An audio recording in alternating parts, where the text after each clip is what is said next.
You know, the central, silent destroyer of financial security in later life, it's not market volatility, but the secrecy and lack of transparent communication between lifelong spouses about money. This is a really personal and honestly an incredibly important topic. And today, we are going to unpack it together. I just want you to let that sink in for a second. Really think about it. It's not the stock market, it's not some bad investment that's the biggest threat. It is silence itself that poses the greatest risk to a secure retirement for the person you love most in the world. And that's the core idea we're going to explore today. It's kind of a weird question, isn't it? I mean, you've built entire lives together, decades of shared memories, and you assume complete and total trust. And yet when it comes to money, so many long-term, really loving couples are basically maintaining separate worlds filled with secrets that can, completely unintentionally, sabotage the very person they've promised to protect. All right, so here's our roadmap. First, we're going to talk about the hidden financial truths couples keep. Then we'll get into why the secrecy gets so dangerous after 60. We'll reframe this silence as what it really is, a failed strategy. Then we'll walk through a clear path to transparency. We'll look at this as an act of love, and then we'll wrap up with one simple first step forward you can take. Okay, so let's get right to the heart of it, the secrets themselves. Now, it's really important to get this straight. This is almost never about someone trying to be malicious. It's usually a misguided attempt to protect a spouse from worry, Or maybe it's just a leftover sense of privacy, or simply falling into those old habits where one person just handled the money for decades. And as you can see, these secrets are incredibly common. I mean, take undisclosed debt. What feels like a totally manageable credit card balance to one person, well, that can become a crushing, absolutely insurmountable burden to a surviving spouse who's now trying to live on a fixed income. Or how about secret assets? Maybe an old 401k from a job 20 years ago, or a forgotten savings account. If nobody knows it exists, it's basically lost to your family forever. And the big one, a lack of a shared plan for long-term care. That's a huge one. It basically guarantees that the survivor is going to be forced to make panicked, emotional, and incredibly expensive decisions during what's already a devastating crisis. Look, for decades, a little bit of financial privacy might not have seemed like a big deal at all. But after age 60, the rules of the game just completely change. The safety nets we used to have, they're gone. And the consequences of these secrets, they get magnified a lot. This really shows the shift pretty clearly. I mean, look at the left column, before retirement. Back in our earning years, we had time on our side. A financial mistake could be fixed because there was another paycheck coming. But after 60, as you can see on the right, most of us are on a fixed income. There are no more paychecks to bail us out. A financial surprise isn't just a little setback. It can be a permanent, irreversible blow to a survivor's entire quality of life. And this brings us to a huge risk that almost nobody considers, something called logistical paralysis. I want you to just imagine this for a second. Your partner, the one who always handled the investments or maybe just paid all the bills online, suddenly passes away or becomes incapacitated. You know the money is there, but you don't have the passwords. You don't know the name of the financial advisor. You can't even find the account numbers. Bills are piling up, but the accounts are totally frozen because you can't prove you have the right to access them. That state of total informational chaos, where you're literally locked out of your own life, that is logical paralysis, and it's an utterly 100% preventable nightmare. So here's the crucial takeaway. We have to stop thinking of financial secrecy as some form of privacy and start seeing it for what it truly is, a terrible, unintentional plan for disaster. This is it. This is the single most important lesson from all of this today. By failing to share critical information, you are, by default, creating a plan. It just happens to be a plan where the person you love most in the world is left to navigate a crisis alone, in the dark, and under unimaginable emotional stress. It is a plan that is absolutely destined to fail. So, let's zoom in on the two most damaging secrets. First, hidden debt.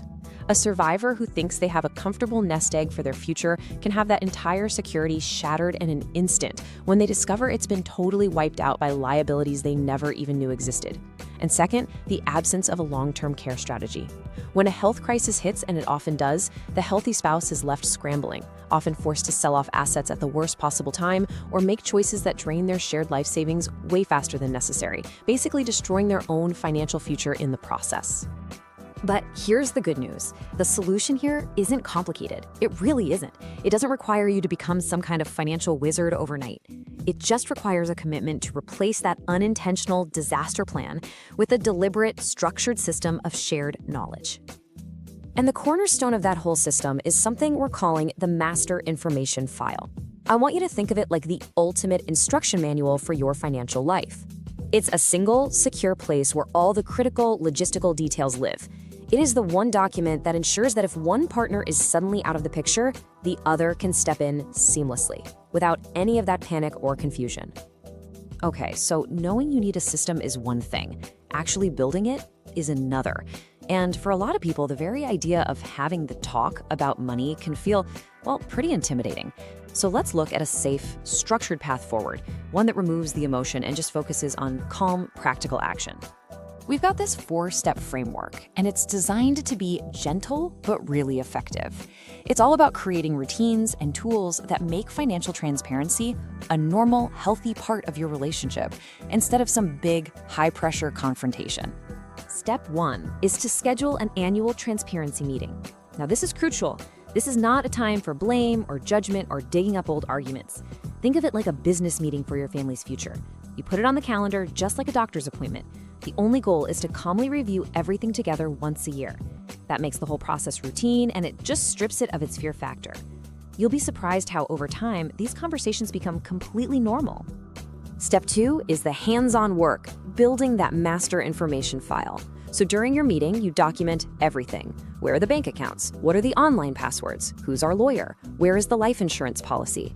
And look, this isn't about sharing day-to-day control if you're not comfortable with that. It is about sharing knowledge for an emergency.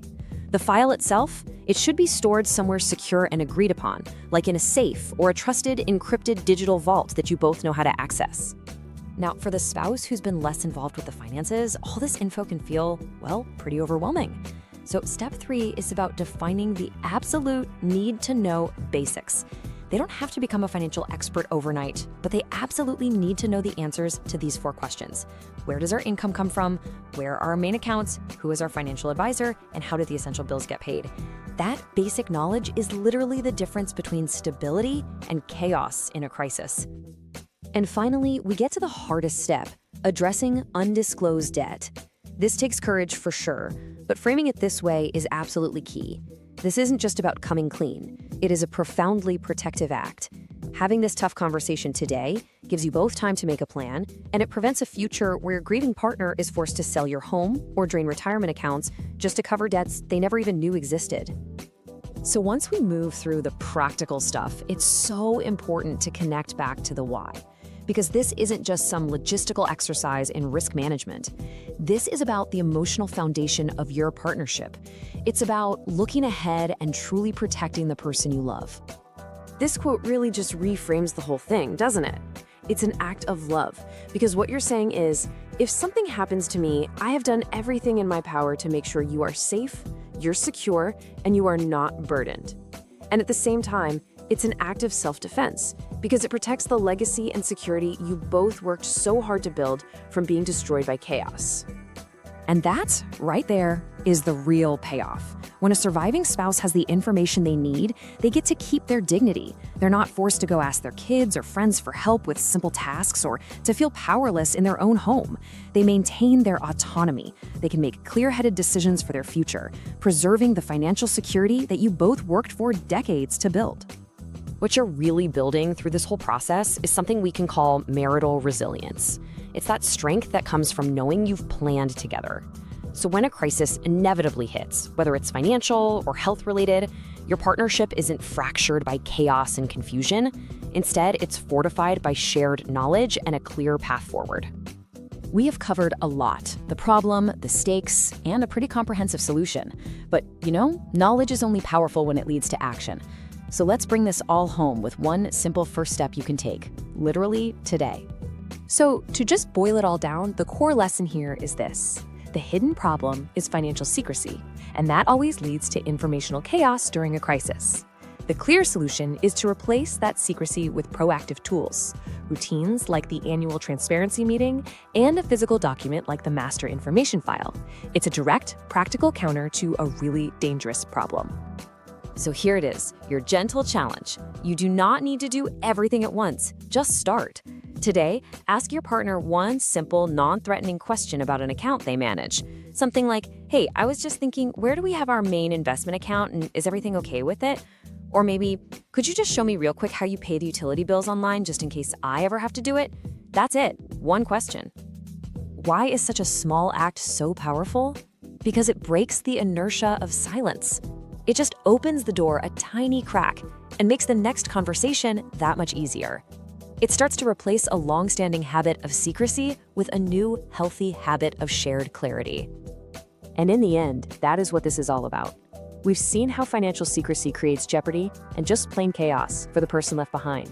But we've also seen the most helpful insight, that by putting simple routines in place, like an annual transparency meeting and creating a master information file, you can completely eliminate that risk.